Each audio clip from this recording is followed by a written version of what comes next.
15th, and Denny Hamlin has broken into the top 10 all by himself, surpassing Kevin Harvick, who was at 60 wins.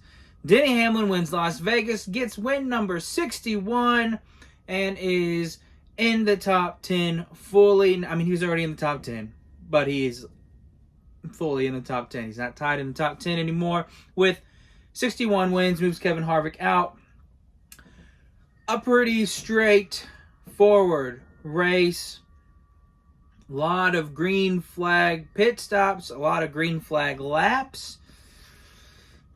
So yeah, I mean, wasn't the most exciting race by any means. It definitely looked like Denny Hamlin was the class of the field, and he was going to win. If you followed earlier on some of the takes and the bets, then you would know that we took him. So that's pretty good. Got our third checkered flag. You can't see him, but you'll see him if you watch the show come Thursday. But anyways, Denny Hamlin wins. Win number 61. Wins in that Yahoo purple car. I said it before. Man, something about Denny Hamlin winning in a purple car. It just feels right. It just feels right. Oh, I love it. The rest of the race was just kind of it was a good come home on a Sunday, maybe take a little snooze lap, a little snoozer kind of race. That's kind of what it was. But that's what, Vegas tends to be. I had said earlier on some of the shows earlier this week that I think there's real potential for this race to be kind of that type of somebody runs away with it type of race. I thought it was going to be Kyle Larson, personally, because he's done it before. But it was Denny Hamlin who led, I believe, like 134 laps, I think is what I heard. But let's get into some takes about this race. I have a few things that I wrote down. Not a ton for this race because two things. One, again, it just was pretty straightforward. I mean, Denny Hamlin just led a lot of laps, and there was a couple times between penalties or pit stops because there's a lot of green flag pit stops. We'll get into that. But for the most part, pretty straightforward. The other reason why I don't have a lot is I was at a birthday party today. I don't know why people plan stuff on Sundays. I just want to watch the race. But I was bowling. I got 3 strikes and I won. Beat the rest of the dads there. Not a big deal. I'm not looking for any praise. But I did win and I got 3 strikes. But long drive home. Missed a lot of the race. Had to watch a little bit on my phone. Was in some dead areas where I just couldn't watch or listen. Couldn't find it on the radio anywhere either. So didn't have a chance to write anything down to talk about for that first part, but I do have a couple things, and I also am going to say I've been trying to make these videos a little bit shorter, but I think what I'm going to do now is just put everything that I would be putting in those post-race take articles that I release Monday or Tuesday. I'm just going to put it all out there in a video. Then I'll also release it in an article, just so it's in word form, or if you don't watch the videos, then you still have it in the article. So let's jump into it. A couple things that I noticed and wanted to jot down. Let's start with this. I think it's over for Kyle Busch.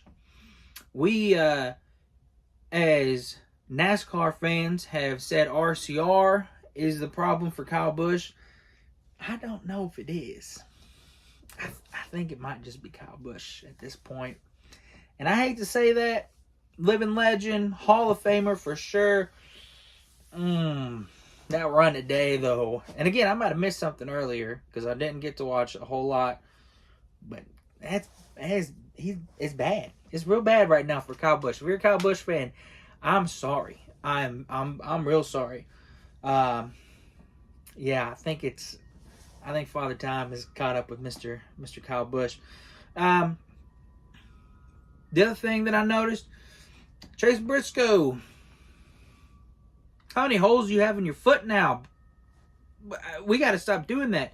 Now, did recover nicely. Got like a top 10 for sure. Maybe a 7th, 6th. I don't know. So recovered nicely. But another race where we needed the points. I say we because I'm a Briscoe fan.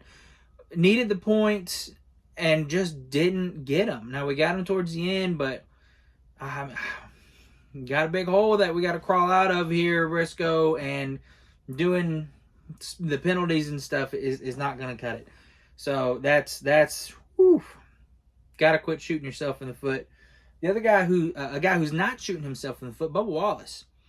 Bubba Wallace hasn't got a whole lot of praise, I guess you could say, for how well he has ran, second in points, I believe. How well he has ran this year, because obviously his teammates started off with 3 wins in a row. But Bubba Wallace is a consistent top 10 contender, second in points, like I just said. I believe he finished like 11th, 12th today, so it's not a top 10, but constantly up there, has ran well. Really impressed with what I'm seeing from Bubba Wallace. I would not be shocked to see him get a couple wins this season if they keep it up. That speed at 23:11 has been really, really good. Be exciting to see if that keeps going. I think it will. But yeah, Bubba Wallace, really, really impressed. But let's move into my flag stand segment, where I will give you a red flag, a yellow flag, and a green flag take or stand, whatever you want to call it. And we're going to start with red flag for Connor Zilisch, the rookie. Oh, man, Connor. Oh, buddy. Somebody's got to tell him, like, he knows that you got to just drive it, not straight, but you keep it going forward, right? Because every week, man, every week he runs into trouble. Is it always his fault? No, but gosh, tough. It's a good thing that he's the only rookie, because I'd be worried about it right now for that Rookie of the Year award. Connor Zilisch has had some trouble, so that's my red flag. Got to stop that. Got to stop, kind of the Briscoe thing. Got to stop shooting yourself in the foot. Stay out of trouble. Get some good finishes. Get some momentum going. And then hopefully young guy can start making his way up the points or something. Or just start finishing on the lead lap. Start finishing with, top 20s, something. Because it has been tough for him. My yellow flag is, this was the first race with a lot of green flag stops, like I said earlier. And it showed. There's a lot of penalties from what I heard and from what I saw. We had some mishaps and stuff. So my yellow flag, my reason to be cautious for that would just be like the next couple races until they really start to nail it down. Is to just really take a look, and if you're doing like, who do you think, like a pick for somebody to win, maybe take their how they performed with the pits here this week. If you're going to take that into next week at Darlington or further. It's always important to take a look at the pits, and you don't want to pick a guy who, has got terrible pit stops or anything. But just something to think about, something I would be cautious about, and something I think the rest of the drivers need to be cautious about is how well they and their team perform those green flag pit stops. And then my green flag is the most popular driver, Chase Elliott, with a second place finish. What a good run by Chase Elliott. I have been slowly on the decline of my, I don't want to say like for Chase Elliott, just not really caring about Chase Elliott. Everybody has is their thoughts about him being real quiet and just not doing much for the sport. I hate to say it like that, but as the most popular driver, he just doesn't do a lot. He's not really outgoing, doesn't talk too much, and that's to the media at least. Now, I'm not saying he's not outgoing. I haven't met him or hung out with him or nothing. I'm sure he's fun with his buddies. But, all that aside, the on-track stuff has not been great. He's easily the third best driver in that Hendrick stable, and it's kind of not even close to first and second. Like it's been mediocre, for a lack of better terms. So to see him running second and not really be like a fluke either, just a really good finish, strong, potential win, was really good to see from Chase Elliott. I, again, am not a huge Chase Elliott fan as much anymore. but I want to see him do well because as somebody who is a Dale Jr. fan, it really stinks to have the most popular driver not winning races, not contending, not up front. So I think the sport needs that for Chase Elliott to be successful so NASCAR can in turn be successful. So it's really good to see him up front contending for a win. So yeah, that's my green flag.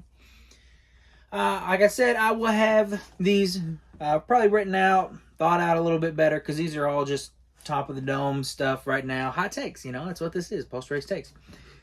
So I have that out tomorrow. I'll be back Thursday with another video for my best bets for Darlington. We are 3 winners in a row now. And I believe it will be another card that made money. Well, we won't be in the negative. We'll be in the positive, so that's good. I'll have to see the final results of the card. But I believe we had about 4 or 5 that hit today, so that's really good. So I'll be back Thursday. Check that out. I'll have my best bets for Darlington.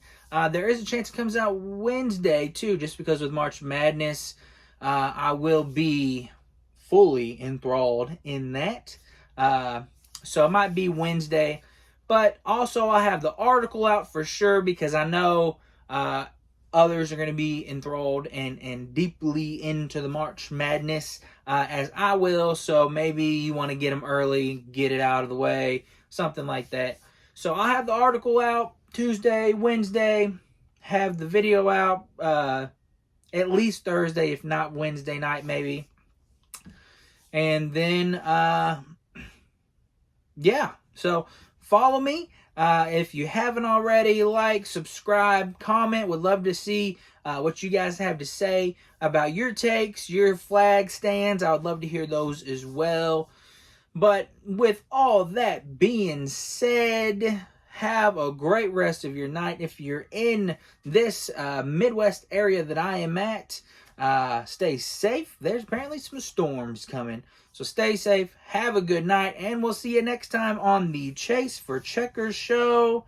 I'm Matty NASCAR. See ya.